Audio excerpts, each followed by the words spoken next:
It's the Worldwide Sports Radio Network. Hi, everyone. It is 5 o'clock or 5:01. Happy Thursday. Happy B-Day. I'm sorry if I'm like discombobulated. My camera crew or like the person that gets the show ready.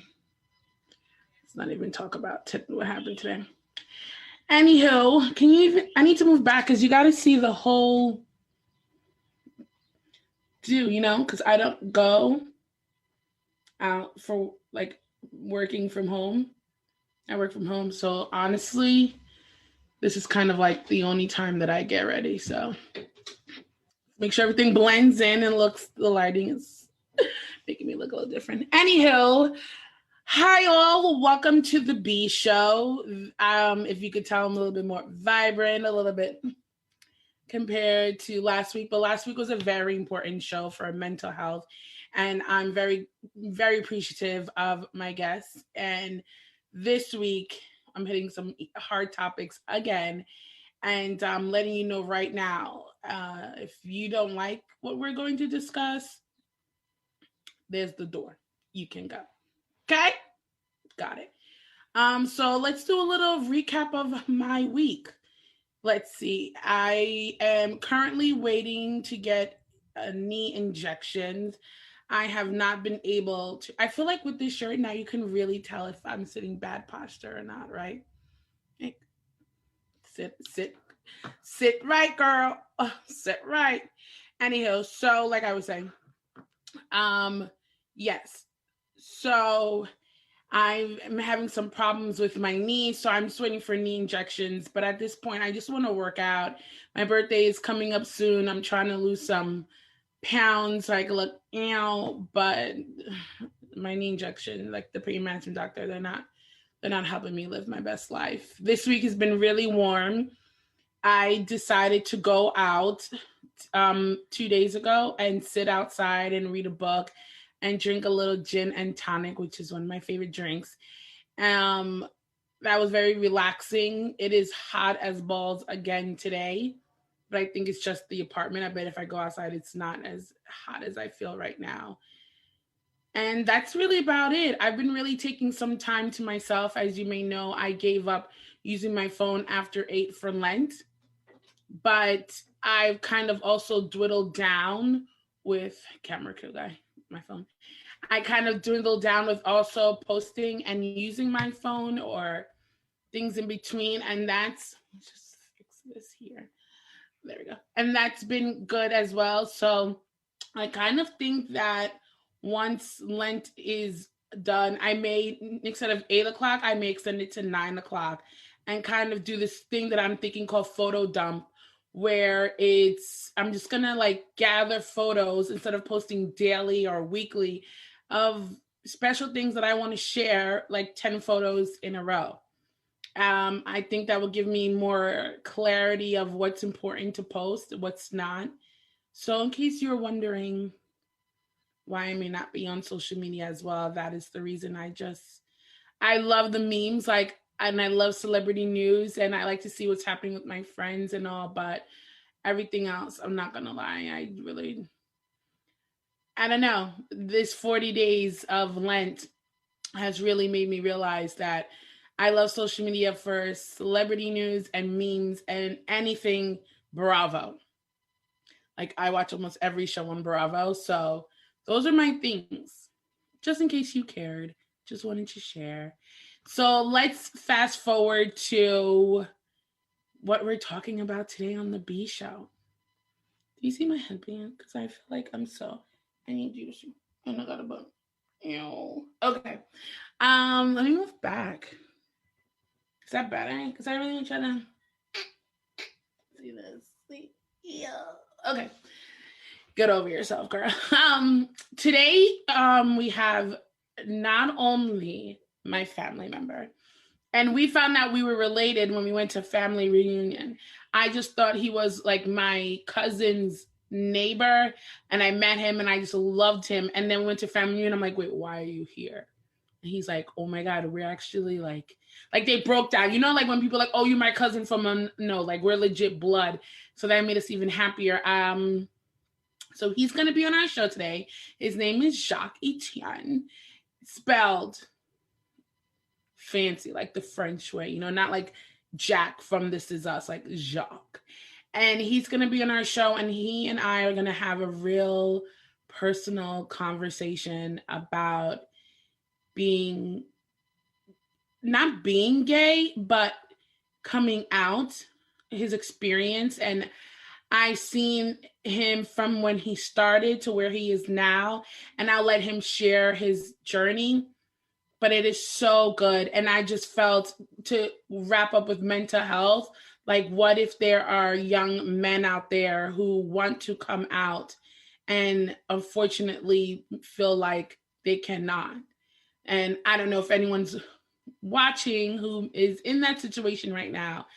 And if you watch this, I hope this can make you feel that you have an open space, and I got your back, you know what I'm saying? And also for women who are lesbians, but I'm saying more to the gays, just because gay men, because my guest today is an amazing person. And then we're going to do a little sports talk like usual with our cool young gentleman friend named Jordan. Today's a big day because it was last minute trades. And I know someone personally who's furious because their team has gotten nowhere and has received no one. And we're going to talk all that and more. So let's welcome Jacques to the B Show. I feel like I'm giving you like, oh, come through looking professional. Yes. I love it. Hello. Hello. Don't you just look so yummy? Oh, I Thank you so much. You do too. I love this print and this lip. You can't really see the headband and the bun. Listen, come on. It's a look. I was just saying I don't get to go out. So, like, unless I'm going out with family or like dinner. So Thursday's my only day that I know I'm like, let me, look like a whole wife. You know what I'm saying? I love it. Like a whole snack. Buffet, boo. Oh my God, Jacques. First of all, before we begin, I want everyone to know I love you. I love you too.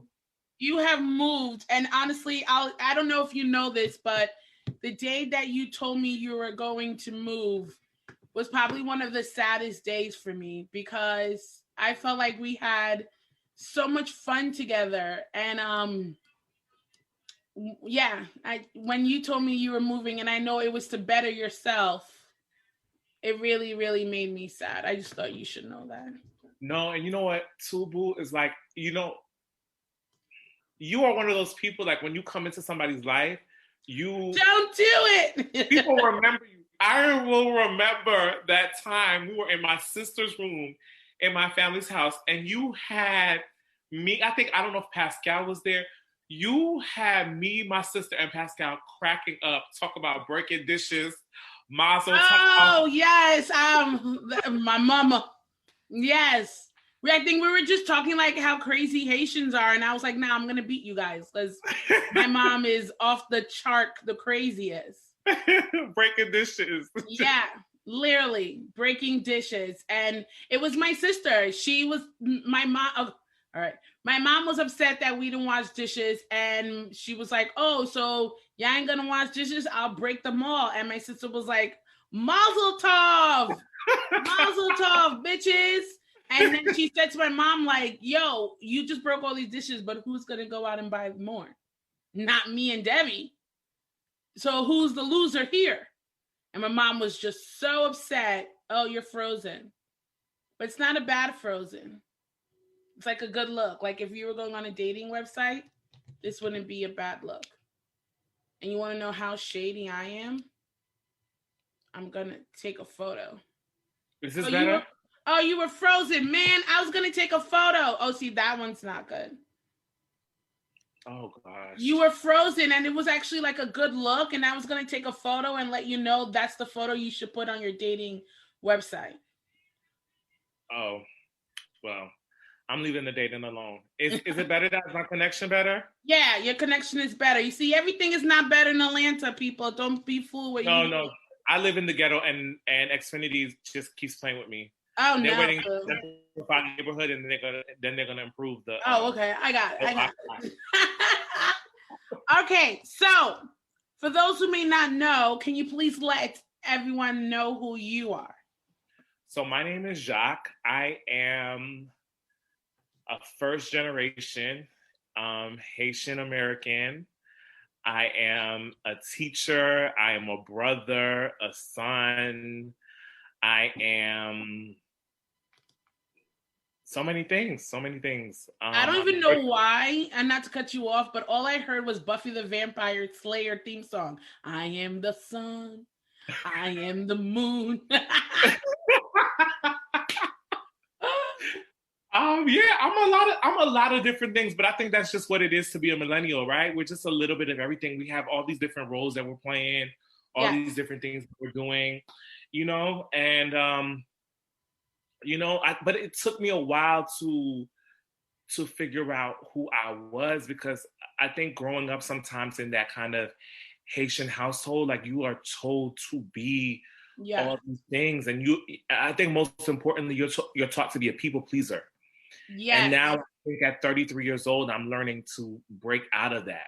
Like I don't have to make my parents happy anymore. Yeah. I'm grown. I'm my big age. I'm still trying to make my parents happy. Yeah. I'm grown. I think there's a difference of making them proud. Yes. And then pleasing them. Say that. Yes. I'm trying to make my parents proud, but I cannot please them all the time. But we already have too. That's another thing too. Is like we already have. If you are, if you not are locked up, not right. baby daddy, baby mama of 22 kids or something, that's enough. You got your own house. You pay your bills. You pay your taxes. Yes, that should be enough. But it will never be. Okay, so you said that you are a teacher. What made you become a teacher? I think for me being like the nerdy kid in high school, me being the kid who felt kind of alone, I always enjoyed the relationships I had with my teachers, and I learned so much from my teachers. So it was important for me to give back. And, it took me a while to even get there, because I know my parents were like, you need to be a nurse, you need to be a doctor, you need to be this. And I tried all of that, and it wasn't working for me. And I had to finally say to myself one day, like, okay, what am I passionate about? I'm passionate about history. What else am I passionate about? Education. Let me go to school, and I'm going to be a teacher. And of course, what did my Haitian mama say? You're going to be broke. But it's okay. Are you happy? But you're happy. I'm happy, and I bought a house.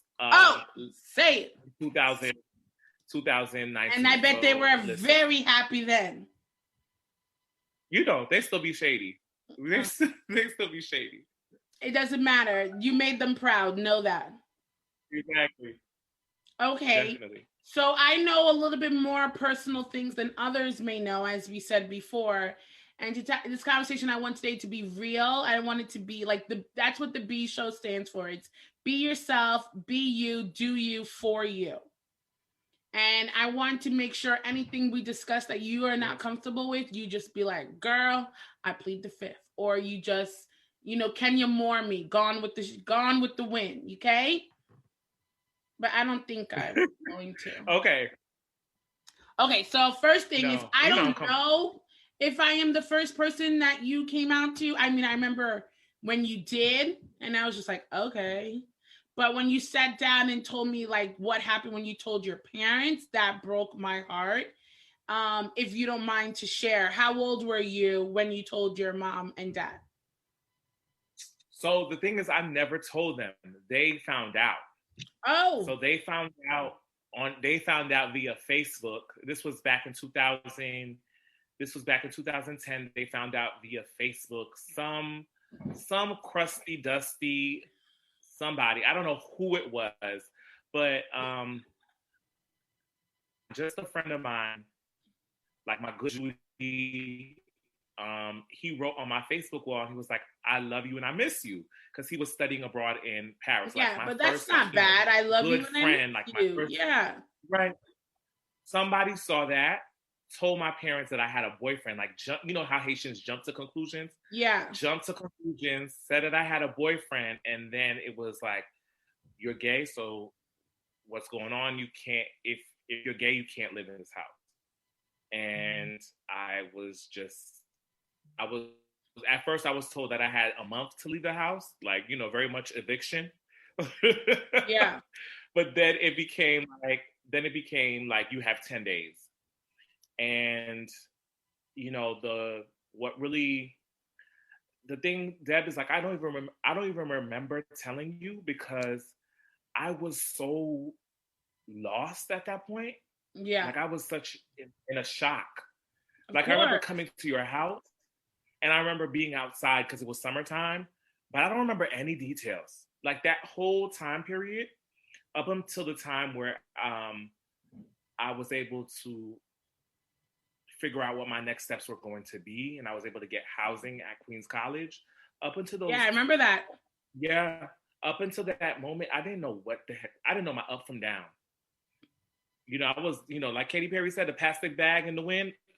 I didn't know what was going. I think that maybe you saying you don't remember, I think you blocked that out because that probably was such a painful part of your life. If you don't mind, I remember you telling me they took everything away from you. Like you had, they took your license. You told me like your passport.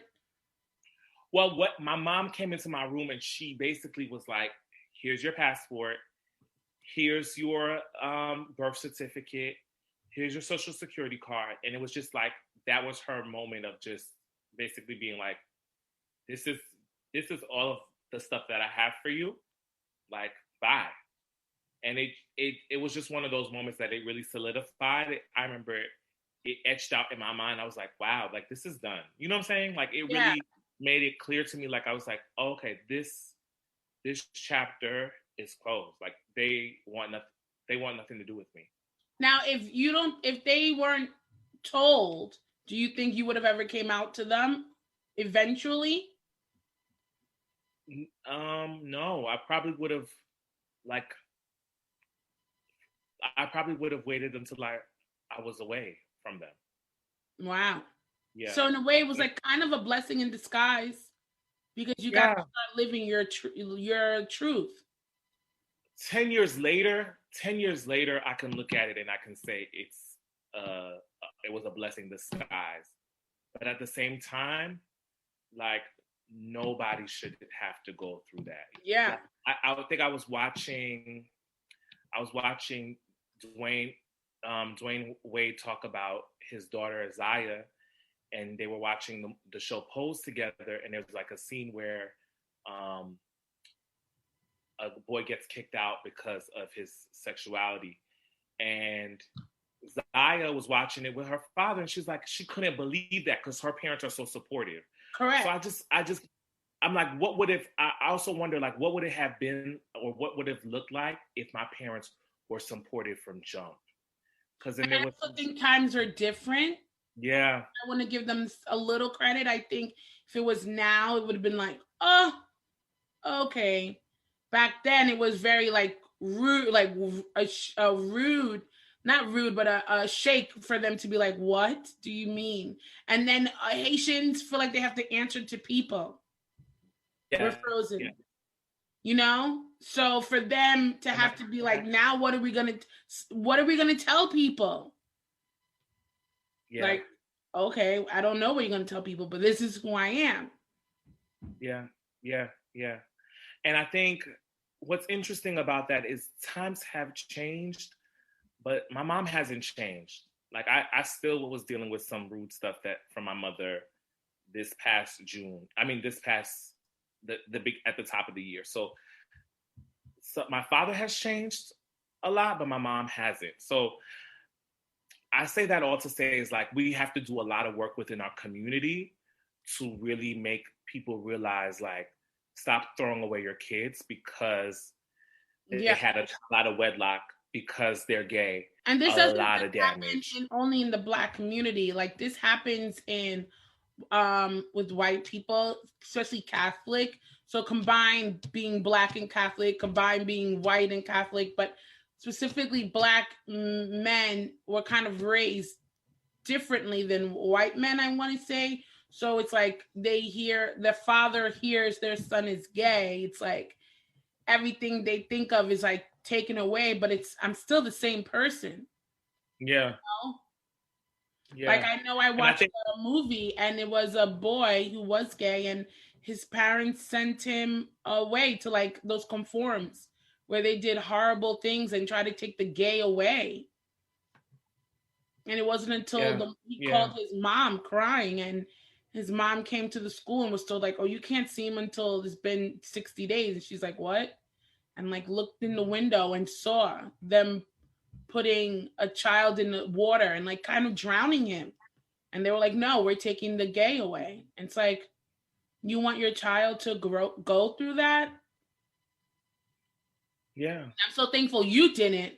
But there are people who have to go through that. And then in the end, they eventually have no communications with their parents, you know? Yeah. Yeah. And, you know, it's definitely a battle. It's definitely a battle because I'm a person who tries not to go to that, to live in that dark place. Because at the end of the day, I got to move on and I got to live my life. But boy, is there some rage. Sometimes I'm like, if this lady try me one more time, I haven't cussed her out the way I need to cuss her out. Yeah. If this lady try me one more time, you know, but then sometimes I have to realize like, I have to be better than you ever have. And you cannot change the person. You can't change the person. You can only change your reaction to the person. Yeah. And you have to put a wall up, unfortunately, and say, this is how much I'm going to accept. I accept you for you, even though you don't accept me for me, but this is how much I'm going to let you in. You know? Yeah. Therapy right now, guys. And at the end of the day, too, it's like you realize, like, at least for me, I'm realizing, like, it really is her loss. Like, I'm a great person, but you only up until some point. You know what I'm saying? Yeah. You don't, like, and that's something that I fear a lot for relationships between parents and children is like, do you want to have a whole and complete relationship with your child? Do you really want to know who your child is? Or do you want to have this surface relationship with your child? Correct. I agree. Since you didn't really get to come out and you were pushed out, I would say, was there a time though that you knew you were gay? You know how some people say, like, I grew up like Dwayne Wade's daughter. Mm-hmm. He knew from a small age he was. Do you say you felt the same way, or yours was like over time? I think I always had inklings, but I think from when I was very young, I think people always start correcting you. So it's like, don't talk like that, or don't play with that toy, or you're talking like a girl, or me garçon sou, you know, like it's like you're constantly bombarded with like all of this. So you just like, you're awkward. You don't know how to be. Like, I remember one time I felt like, damn, I don't even want to walk across this room. I don't want to walk across this room. The way that you walk, they may say up. Right. I don't even want to open my mouth and talk, because if I open my mouth and talk, they're going to say I'm talking like, so you learn from a very age to just, you're constantly being policed or not being noticed. Did you feel bad knowing that you were gay and kind of was like portraying that you were straight, or were you not positively sure? So you kind of didn't know how to feel? The thing is, if you ask my friends will always say, oh, we always knew. And I'm sure if you ask my parents they were being real. I'm like, yeah. And I'm sure if you ask my parents and they were being real, right? Like my dad is real. My dad is real as they come. You're a twin. And I think, yes, and I think my mom at the end would definitely be like, if she really didn't have to, you know what I'm saying? Like, if she really, like, yes, I've always known. And your sister and you were very close. She probably knew. Yes, but it was one of those things where in 2010, like when I was coming up and I was in high school, I started high school in 2002. I have to have this conversation with. So I was just I didn't know what to do, but I always knew.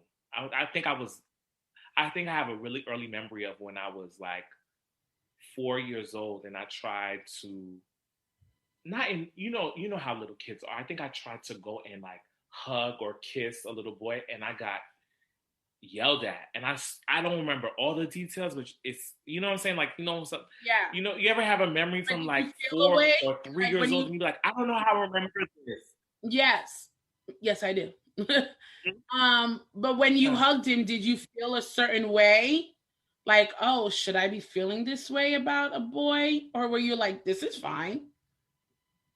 I was like, this it felt fine to me. People are like, this is unnatural, I'm like, I went on a date with a girl and that was unnatural. She was looking at me like, what the hell are you doing? You know what I mean? Yeah, and I think you told me that one time and I was like, what? Yeah. I was like, that was unnatural. You were like, girl, when we're done with this, let's trade where you get your facial, okay? Because you're scanning. I was just like, all right, no problem, Shaq, I'll call you. But I completely understand that was unnatural. Yeah. And that was you not being true to yourself. Right. So I guess I wanted to know how is it different now with your parents? How is it different now? It's different now in the sense that I saw my dad. My dad came to see me for my birthday, and he came to see my house. And it was interesting because now we are 10 years out of the situation. Like I didn't talk to my mom and my dad they didn't talk to me for 2 years. Wow. Like straight, no communication. No communication. And then now like my relationship with my dad is in a much better place. That's like good. We're not at the point where I can talk about details. And I don't think I even want to talk about details. Like, who wants to talk about their love life or their sex life with their Haitian parents? Hell nah. Okay. I'm good on that for now. Yeah. But my dad was able to meet some of my friends. That's big. That was big for me. I think so many, like, I've tried to protect my friends from my parents because I don't want them to have to deal with them being judgmental. Right. But I was able to share that with my dad. Now, when your dad came, he didn't come with your mom, right? No, my mom was in Haiti at the time. So okay. Has your mom come to your house and congratulated you? No, and I moved here in November of 20. Was it? Wait, we just finished. We're in 2020. I moved here in November 2019, and November 2020 made it a year.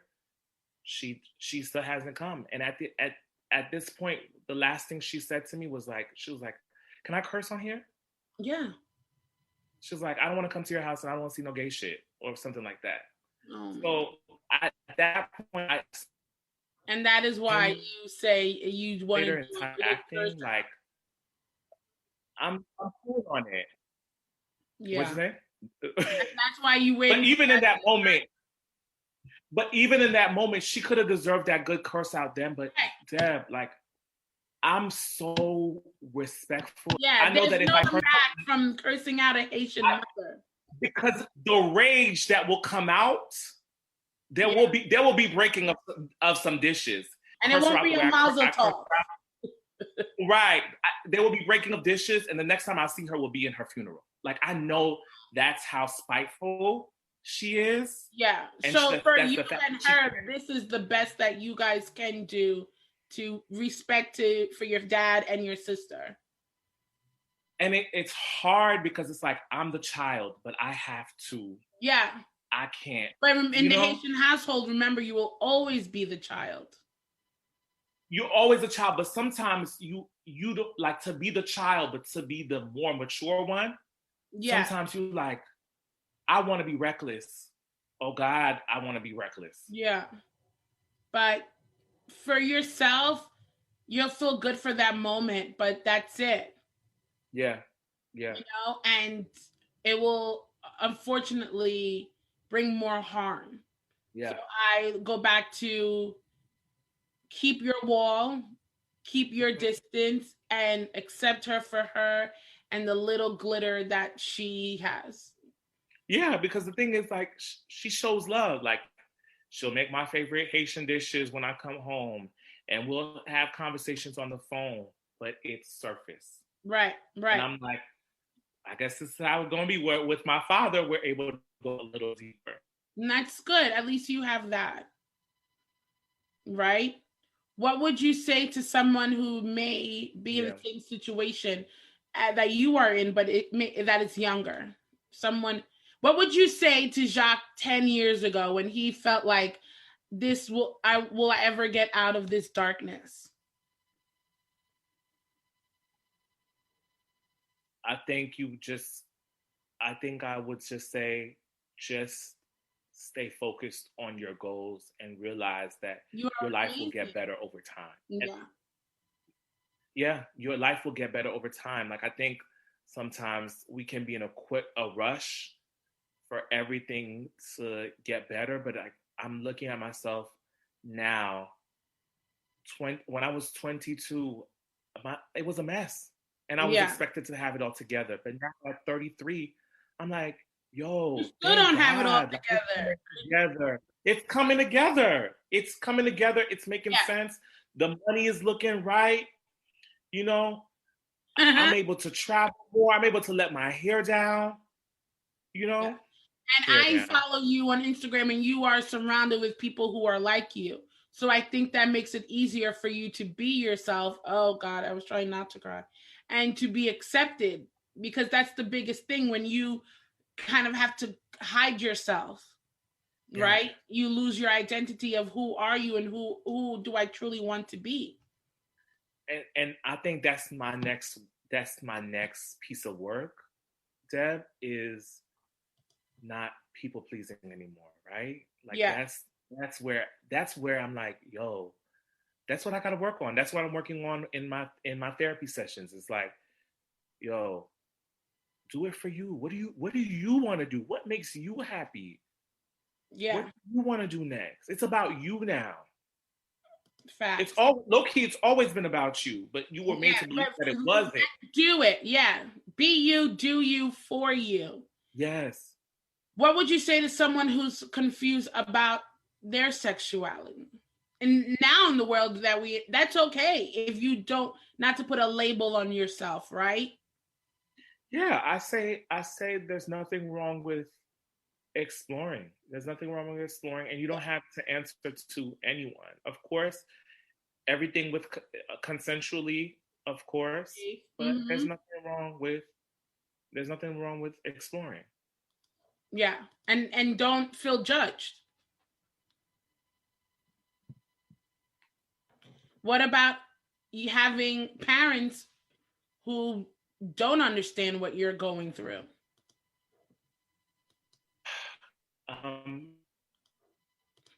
If you are of age, and you can find a way to get counseling. And I would say definitely find a support group. Like, if you're lucky to be in a big city like New York, sneak into the city, find support groups, be around people who support you. Yeah. And I think also what's amazing is not only are you an amazing gay man, but you are also a Black teacher. So you have students who are watching you, right? And they gotta know. They have to know. Yes, and the thing you may not tell them, but like you said, and you said your friends say, "We know, honey." Right? But the thing is, I don't. The beautiful thing is, I don't have to tell them if I don't want. No, to. you don't. But but you're also. But the thing too is, I do. If a child asks me, first of all, if a child is like, "Oh, that faggot" or whatever, disrespectful, like, no, we're not. The proper term is gay. The proper term is gay, and yes, that's what I am. But at the end of the day, I'm still the teacher in this classroom, Correct. and I'm still putting the grades in this grade book. But I think what I was trying to say is I think that you're also now becoming a role model without maybe you even knowing. Yes. And the thing is, that is the blessing within itself, right? Is to be there and to be there and to for my students and to because at this point I've encountered so many LGBTQ students and I'm able to be there for them, and I'm able to like show them that it gets better. Like, I hate that cliche of like it gets better. But it really does. It really does. Like, I'm not even trying to say for myself, but like where I was 10 years ago and where I am now, like me and Carl talk about it. Like, he was like, I need this kind of woman. I need this. And I was like, what? And I even, therapy. I started therapy. And I said to my therapist, if you had asked me when I was like younger, I would be like, oh, I want to be a teacher or I want to be in journalism or something like that. But I kind of really just want to marry a rich old man and I want him to take me far away. And I won't really like, I just want to live in a big house and like, I want to be like, own, I don't know, like some, I'm forming a blank. I would like to be in like help abused women. Like, that's what I would want to do. But he would be the one to give me all the money so I can open up my own little private thing. And I would be having tea with the girls. And that was like what I wanted. And now if you ask me that, or if I see a girl like that, I'm like, are you crazy? Right. Are you insane? Like, we could do so much if we put our mind to it. And sometimes, like I said, you needed, unfortunately, for your parents to be like, peace out, for you to be like, I got to do this and I got to show them their loss. It's horrible how it happened, but you are a full role model. And I'm so proud of you. Yes. No, and I'm just so happy like a whole grown snack. Thank you so much. I'm just so happy to be able to talk about my story. Me too. And the thing is, I learned a long time ago, you have to own your story. Own your ish. Yep. Own it, because the thing is, like, I'm gonna keep it real. I'm just gonna let the record. I'm just letting the record put it all on the record. Like, my mom can't own the story. She told people that I left the house. Of course they switch it. Of course it got switched. Right? Yes. So don't let people make you feel crazy. You know your story, because for the longest time I was like, what? How could she do that? But at the end of the day, it does not matter what she says, so she can go to sleep. You know the truth. You know your story. Right. And okay, so usually when I have my guests on the show, I ask like a fun random question. And I'm going to ask you, I'm going to give you 3 men, right? So random. And I want you to tell me, who would you F, who would you marry, and who would, you have to get a drink? I know we were a little heavy. We were a little, we got to end it with a little laughter.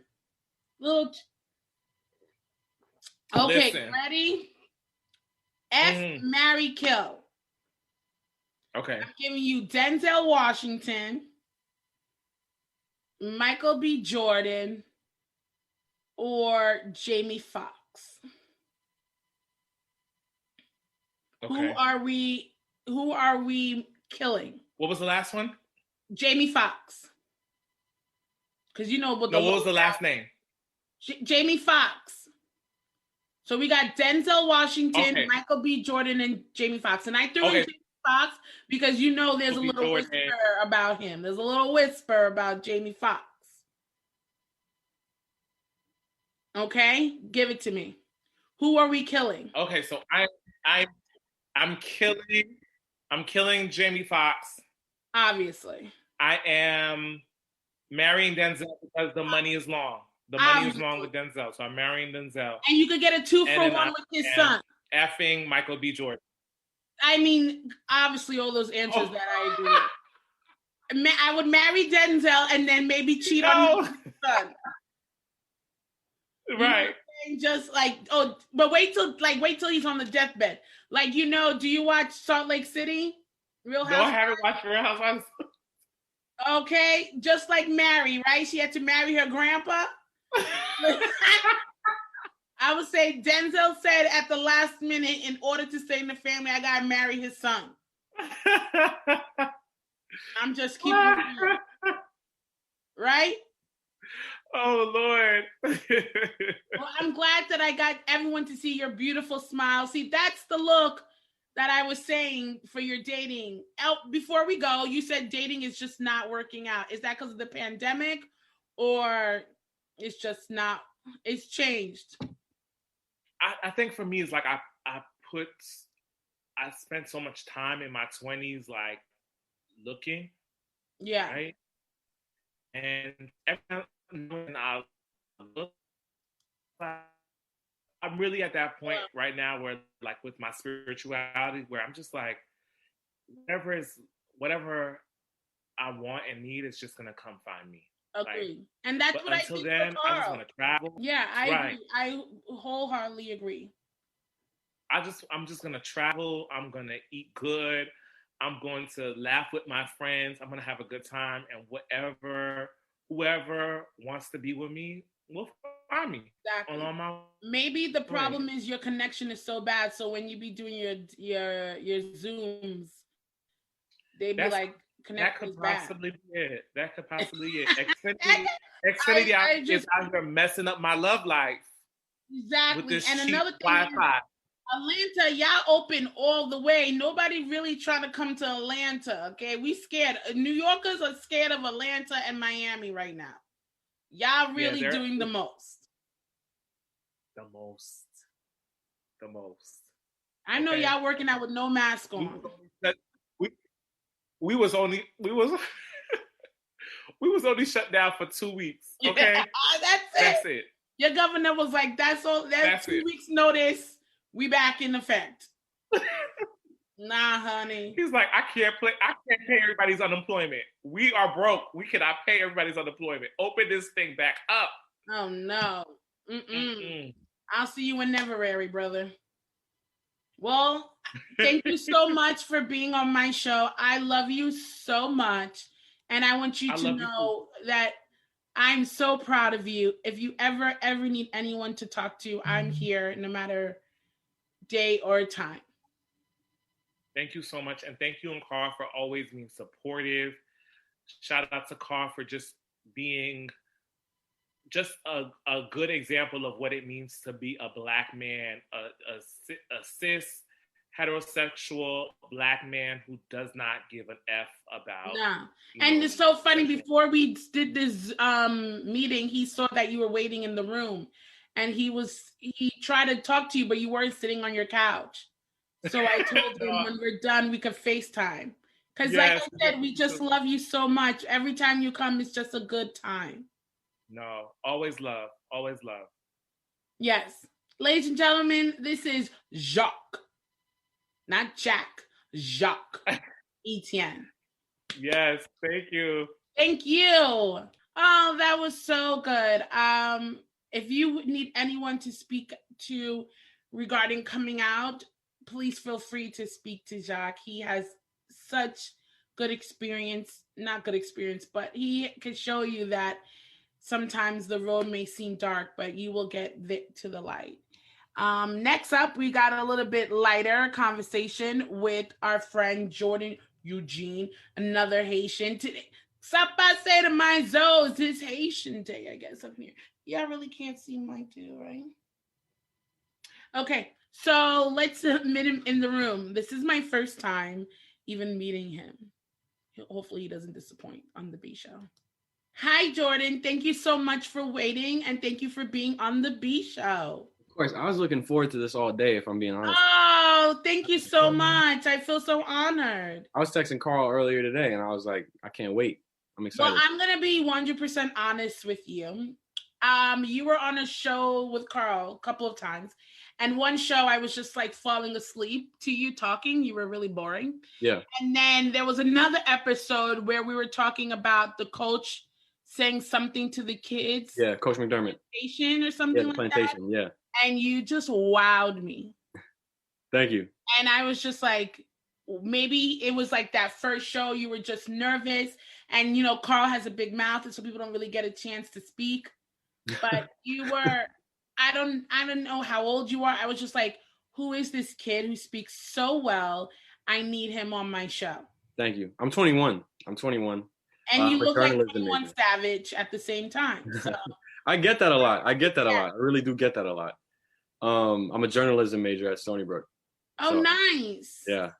Are you currently living at home with your family, or are you back on campus? Currently living home with family. Sometimes I have in-person classes on campus. Yeah. So sometimes I'll be there. Sometimes I'm back home, you know. Ooh, how's that drive? It's about 25 minutes, 30 minutes. I like driving. Oh, where do you live? Cool for me. I live in Bayshore, right? Oh, okay. Brentwood, pretty much. I live in Brentwood. Oh, okay. Not bad at all. So thank you so much for being on my show once again. I'm honored to be here right now. Oh, Carl said that you went to St. John the Baptist. Yes. So you didn't see him when he was... I did SJB TV. Yeah, I met him my freshman year of high school. And we did SJB TV. We did SJB radio.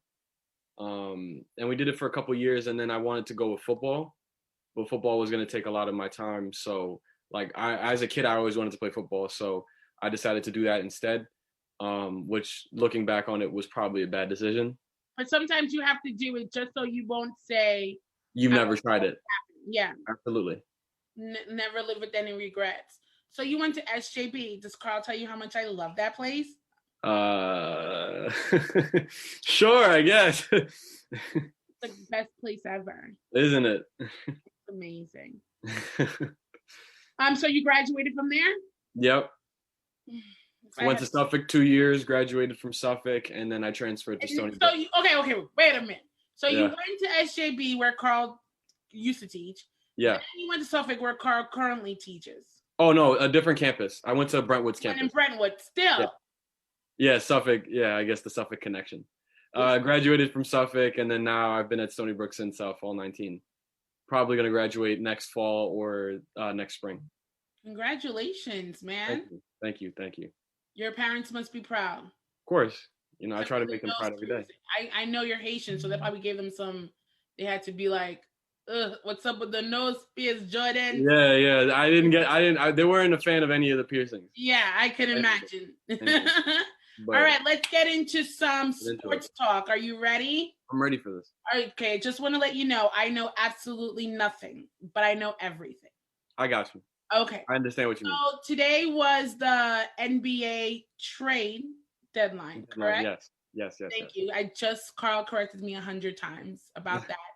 And I said before, he is furious because the Celtics apparently, well, we know they're not doing well at all. And he just thought this would be their time to get some heavy hitters, but unfortunately they did not. And it looks like it may be Magic. Yeah, the Magic that's doing all the magic right now, right? Yeah. But not in a good sense. Not in a good sense. Why? They're selling. They're selling a lot of their players for much cheaper. Like they traded their star of the team, Nikola Vucevic, for Wendell Carter and Otto Porter and a pick. So it's like you're selling him for much less than what he's worth. You could have sold him to Boston and asked for something, but Orlando's in this new rebuild right now. And they're just starting essentially from scratch because obviously what they've been trying to do ever since Dwight Howard got traded to Los Angeles really hasn't worked out. Yeah, it really hasn't worked out since he left. So they're just trying anything new. And I think right now rebuilding is probably the best option. You start young. Starting young and then having fresh cap space and hopefully getting the next big thing or, That's probably the best option. Well, you could say that Celtics tried to do that and it didn't work. So do you think it will work for Miami? I mean, it worked for the Nets. With working.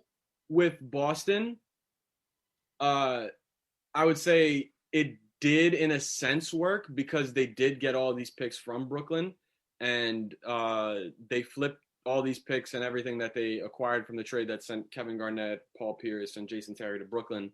And next thing you know, they have Jason Tatum, Jaylen Brown, and these guys are doing okay. And they don't need right now. I think compared to where they were at one point back in, let's say, 2015, it's much better than what they're doing right now. Well, not right now, 8th seed, but like what they were doing, a couple seasons ago, being in the Eastern Conference Finals, is a big thing. So even in the bubble, they were in the Eastern Conference Finals. So, or I think, was that against Milwaukee? No, was that Milwaukee Heat, or was that, no, that was Celtics Heat in the Eastern Conference Finals. Yeah, Celtics Heat. And they lost. Yeah. To the Heat. They didn't make it. I mean, they still, deep playoff run. Next, we don't care about Celtics. We don't like that. Yeah. What's your team? So right now it's kind of rough. The Houston Rockets. It's been rough since Harden got traded, but I'm ready for the rebuild. We just traded you guys. Harden, would you say he's the best player right now? Best player in the league? Yeah. No. Playing. Because we have a lot of injuries. So best person playing right now. Yes. Then yes. Yes. Then if not, if we talk about the whole league, injured or not, who would you say? Before Kevin Durant got hurt, I would definitely say Kevin Durant is up there. LeBron is up there. Also, I flip and flop between Giannis. Giannis is also kind of better than Harden in some aspects, but overall, I think James Harden is a better, obviously, passer. James Harden's a better, general. He knows how to lead his team to the right places, and he's a really great playmaker compared to Giannis, who just kind of catches the ball and muscles his way and dunks the ball and then gets back on defense. Well, it was said a while ago that Aaron, give me 1 second. Like I said, I don't know ish about it, but I know I got my papers. Aaron Gordon stated that he wanted to be traded, and then everybody was like, "What?" Yeah. Okay, let's go. And a lot of people, I think, like even Celtics was trying to see if they can get him, and like Miami, but eventually just was told that he's going to the Nuggets, right? Mm-hmm. Am I correct? Yeah, got traded to Denver. Do you think that's going to be a good fit? And who's on Denver Nuggets that we care about? Nikola Jokic, who is playing out of his mind, who's been playing out of his mind this season. And but because the Nuggets don't really relate in standings to where Nikola Jokic is playing, where he's going to get the relevance, because Utah and the Lakers, up until LeBron got hurt, were really running the show in the West. So Nikola Jokic is really, really good. Jamal Murray is really, really good. They just traded Gary Harris for Aaron Gordon. And RJ Hampton. I really think that Aaron Gordon overall is going to be a really good fit. 100%. 100%. Good enough to get them to playoffs? Playoffs, yes. Finals, no. We have something going in our little bucket. I don't know if you know. Who do you think are going to be the two teams that make it in the finals? Yes. Now, how many people already said Nets Lakers? Don't worry about that. There's a lot of people who said it. So far we have about $20. Okay. In the pot. Okay. You can make it 25. What do you think? Who is it going to be? Nets Lakers. Okay, so that's everyone's. Now, once we find out if it's true, we'll go against who's going to win. With LeBron being out, some people say he'll be back eventually. But do you think with him being out makes maybe the Lakers won't qualify? My thing with the Lakers is that I think they're pretty stacked as well. Like they don't. Yeah, they still have Dennis Schroeder. They still have Montrezl Harrell. They still have Markieff or Marcus. I always get confused between the two Morris brothers. Alex Caruso, who's not really that great, but at the same time, I still think that the Lakers in itself can still hold it up to be able to make the playoffs. No matter what, the Lakers are not going anywhere. They're making the playoffs. And then once LeBron comes back, once AD comes back, then everything's back to normal. Everything. Well, speaking of coming back to games, it was just announced that Miami Heat will have people starting April 1st be able to come to their show if you have the vaccine. Mm. You think that's a good idea? And do you think other teams should follow? Here's the thing. When we started to reopen after the first huge wave that we got back last March, and you could see a difference in, reopening back in the summer. Yeah. It obviously led to like easing restrictions a little bit and easing more and more restrictions.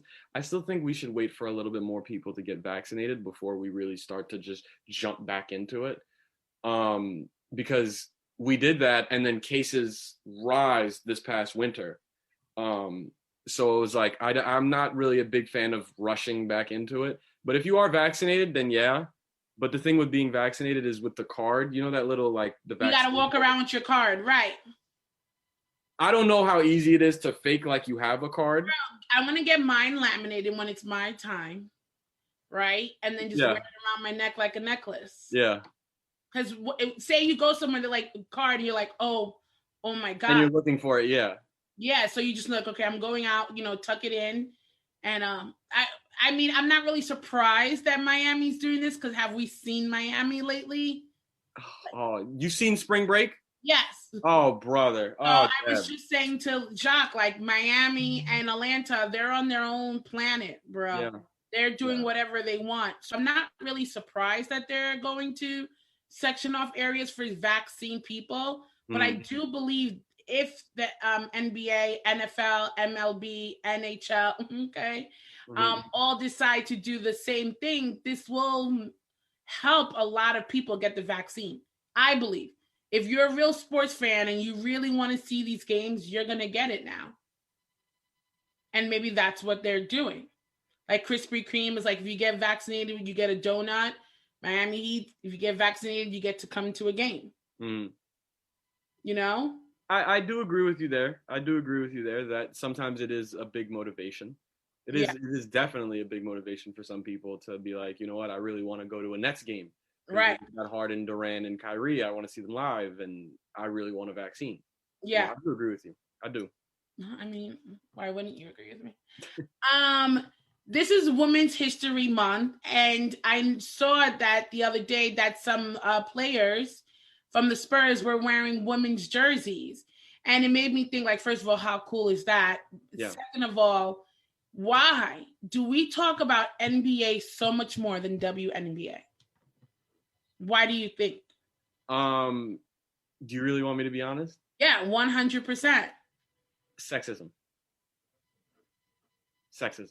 I think because a lot of people have this common view of just like the typical, like, that stereotype where it's like, oh, you do this like a girl, you do that like a girl. There's this notion, this incorrect notion that women cannot play sports on a physical level that's entertaining, which I don't find to be true.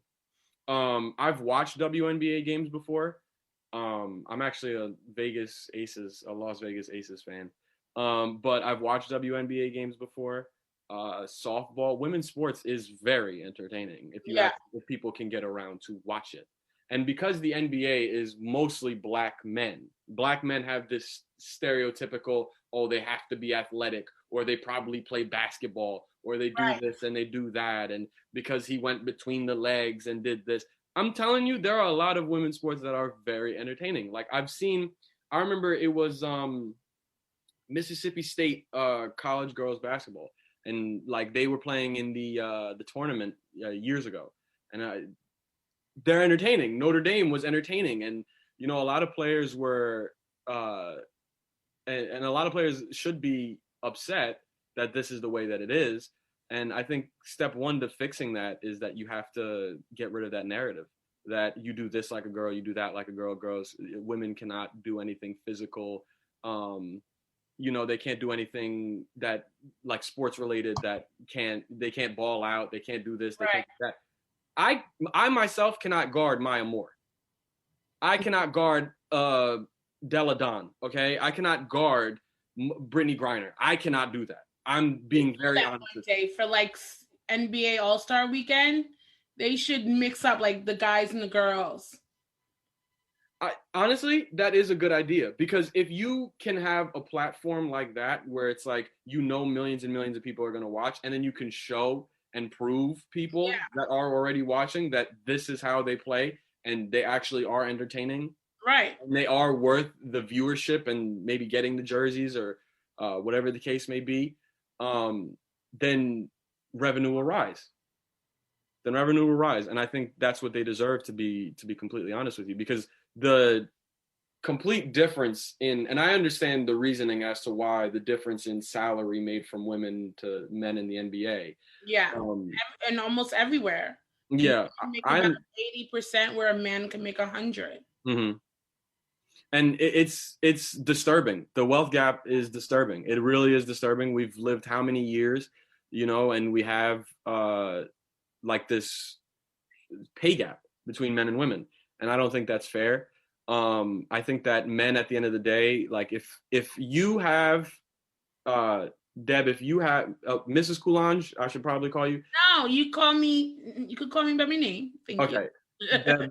Deb, like the thing is with, I've seen a lot of professions where it's like, even in my own, like I used to work at Starbucks. Yeah. And I used to have less experience in some fields. And it's like the way that people get paid, because society like tricks you in this way where it's like, they don't want you to know, right? They don't want you to ask like, how much do you get paid, just to kind of like blind you from the whole, like, there's a gender pay gap going on. We don't want anybody knowing about it really. And we just want everybody thinking it's a myth. It's not real. No, it's real. Correct. Correct. So I think it obviously needs to get fixed. It's a huge problem. I think a good step, but not a huge step. It's a good step in the right direction was when Biden got elected and our vice president is now a Black woman. Yes. And she also comes from, correct me if I'm wrong, Asian descent? Yes, she does. Okay. Her mother was Indian. Her father was Jamaican. So having a woman that's a minority become the vice president of the United States for the first time, is a huge step. And I think an even bigger step is president. Yeah. Like when Hillary was coming out, I voted for Hillary. I couldn't physically vote, but like myself, I'm rooting for Hillary behind the scenes, But Hillary ran so that Kamala could do fine. Yeah, essentially. And I'm really happy that this is where we are right now, even though that there's a lot of progress left to be made. I think that having Kamala as vice president definitely is a very good step. Sorry. No, you're fine. Unfortunately, we are running out of time. I could talk to you all day. Yeah. I want to say, for a 21-year-old, you are amazing. Thank you. Keep this drive that you have, this knowledge that you have. I don't know if you have a girlfriend or not, but I do. I'm currently at her house, but she's at work. Oh, okay. I don't know what kind of conversations you have, but your mother and your father and your girlfriend are doing an amazing job, man. Thank you. And of course you do yourself, but I'm very proud of you. Thank you. I would like to invite you back on my show when we do our Juneteenth episode. Oh, I can't wait. In mind. I can't wait. Yes, I think you would be a great, great guest. Thank you. Ladies and gentlemen, this is Jordan Eugene. And next time you're on the sports hit list, don't let those MFers talk over you, because you are professional and you're classy and they're ratchet. But you speak up for yourself. You know more than they do. I'll tell you that right now. If anybody got a problem, they can fight me. Thank you, Deb. You're welcome. Thank you so much for being on my show. I truly appreciate it. Thank you for having me. I'm honored. Oh, no problem. Be well. You as well. That was Jordan Eugene. Well, ladies and gentlemen, that's the show today for the B Show. Yeah, I'm moving all the way back because y'all really need to see my butt, and it's not. Anyway, thank you so much for watching the B Show. I usually don't do this. I usually don't look at who's watching. I don't look at the comments until after the show. But I realized today that there was not a lot of people watching. And I don't know if it's because of the conversation that I had first with Jacques.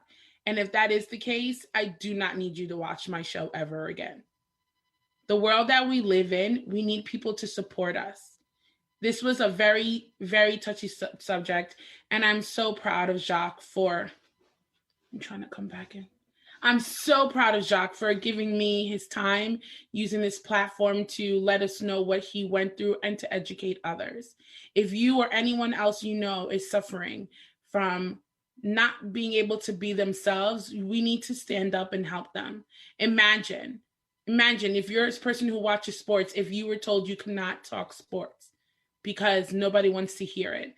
Or if somebody told you if you continue to speak sports, you would have to leave their house and they take everything away from you and you lose it all. So if that was the reason why you did not watch my show today, please don't watch ever again. This is Deborah. I am real, I am honest, and I'm everything you wish you could be.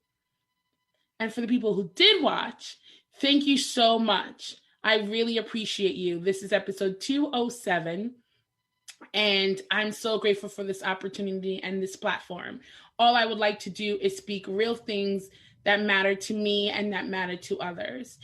Like I said before, there's always going to be darkness in our life, but there always will be light. And sometimes we may not be able to see it, but it's there. If you need anyone to ever speak to, please let me know. I can be a soundboard, and I can also refer you to free therapy. Also, I would like to say that it is really hot in my husband's room. So now that it's getting warmer, you may start seeing me outside because, honey, I just can't do this. Like, I can't. I don't know how I stayed well together. This is the B Show. Thank you so much for giving me your time and your energy. I hope to see you next week. We're going to have two beautiful girls from the Summer North, and they have a clothing brand that they started. And what I love about the brand is that one is a little thin and one is a little thick, and they wear the same outfits, and it just comes together beautifully. So until then, take care of yourself, love each other, love yourself, be you, do you, live your truth. This is Deb Star, and signing out.